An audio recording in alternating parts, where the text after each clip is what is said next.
I am a 49-year-old African-American female, and for those of you who know me, you know that I am not a big social media person.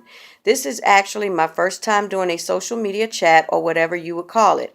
However, I felt the need to do this due to the things that I continue to hear pertaining to the election. First of all, it is astonishing that we still hear people saying they are voting for Trump only because he speaks what's on his mind. The question is, what is truly on Trump's mind? We've had two different Trumps during the time of this campaign. The true Trump, that was the one we saw at the beginning of the campaign, and now the Trump who was told to be the Trump you see during the end of this campaign in order to get as many African American and other minority votes.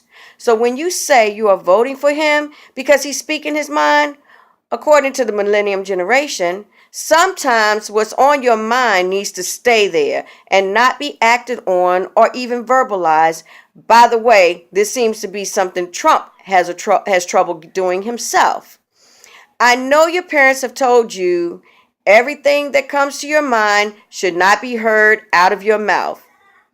And secondly, those of you who are judging Hillary based on her emails, well, as she and Trump put it so well, for 30 years she has held some form of office pertaining to the United States of America. It is if for any reason she wanted to bring harm to the American people, wouldn't she have done it by now in these 30 years? Also, with these emails, all we ever hear is she sent these messages off of her server.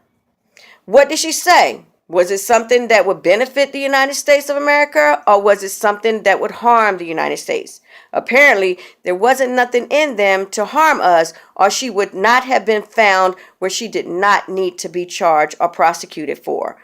Also, for those emails, don't you kind of think it's mighty ironic how they conveniently showed up several months into the campaign, and then the second set of emails that weren't even on her servers popped up a week before election?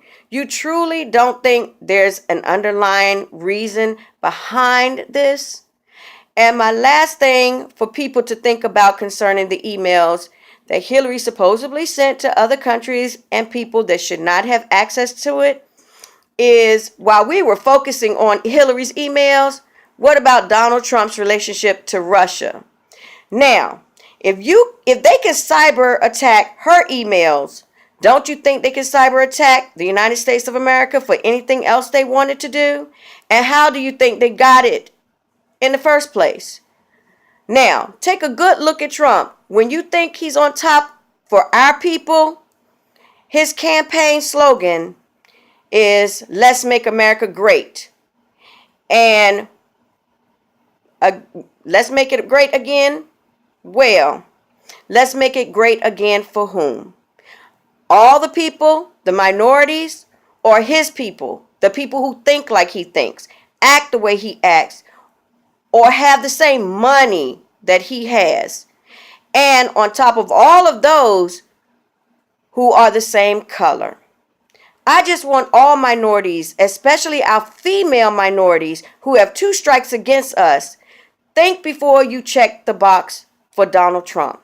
Think first and decide if he is truly the best one for our people. I tell people Hillary is not perfect, but none of us are. But if I had to pick the best of two poisons, I would definitely prefer the one that might make me a little sick instead of the one that will kill me eventually. I know this message is coming so close to the end of the campaign. However, even if it helps 2 or 3 people take a good look at this campaign and make the right judgment, that's enough for me. At the closing of this statement, I just want to say, God, keep us and keep his hands over this election. Regardless of who wins, he shall always cover us with his grace and his mercy and keep all of his people safe. May God bless all Americans.